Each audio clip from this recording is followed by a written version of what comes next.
జోహార్ comrade Sitaram Yechury గారు జోహార్. జోహార్ comrade Sitaram Yechury గారు జోహార్. జోహార్ comrade Sitaram Yechury గారు జోహార్. సాధిస్తాం సాధిస్తాం సీతారామ గారి ఆశయాలను సాధిస్తాం సాధిస్తాం సాధిస్తాం సాధిస్తాం ఏచూరి గారి ఆశయాలను సాధిస్తాం సాధిస్తాం సాధిస్తాం సాధిస్తాం ఏచూరి ఆశయాలను సాధిస్తాం సాధిస్తాం. వర్ధిల్లాలి ఎర్ర జెండా వర్ధిల్లాలి వర్ధిల్లాలి ఎర్ర జెండా వర్ధిల్లాలి వర్ధిల్లాలి ఎర్ర జెండా వర్ధిల్లాలి. జోహార్ కామ్రేడ్ ఏచూరి గారు జోహార్. జోహార్ కామ్రేడ్ ఏచూరి గారు జోహార్. సాధిస్తాం సాధిస్తాం సీతారాం ఏచూరి గారి ఆశయాలను సాధిస్తాం సాధిస్తాం సాధిస్తాం సాధిస్తాం సీతారాం గారి ఆశయాలను సాధిస్తాం సాధిస్తాం. వర్ధిల్లాలి ఎర్ర జెండా వర్ధిల్లాలి వర్ధిల్లాలి ఎర్ర జెండా. వర్ధిల్లాలి.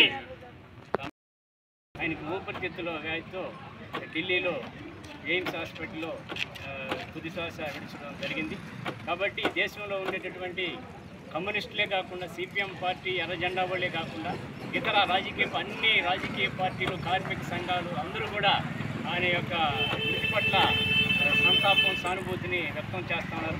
అంటే ఒక ప్రజల కోసం కార్మికుల కోసం నిరంతరం అనేక పోరాటాలు చేసి అనేక విజయాలు సాధించినటువంటి చరిత్ర ఈ దేశంలో. ప్రజాతంత్రవాదులు ప్రజాతంత్రవాదులందరినీ కలుపుకొని లౌకిక తత్వాన్ని ముందుకు తీసుకుపోవడంలో అనేక మంది లౌకికవాదుల్ని కలుపుకొని పోవడంలో మతోన్మాదాన్ని ఎదిరించడంలో ఈయన కృషి చేసినటువంటి కృషి చాలా పెద్ద ఎత్తున కృషి చేయడం జరిగింది. కాబట్టి ఈయన చనిపోవడం అనేది దేశ ప్రజలందరూ కూడా లోటు, కమ్యూనిస్టు ఉద్యమానికి కూడా లోటు ఏర్పడింది. కాబట్టి ఆయనకి ఈరోజు మనం నివాళులు అర్పించడం జరిగింది.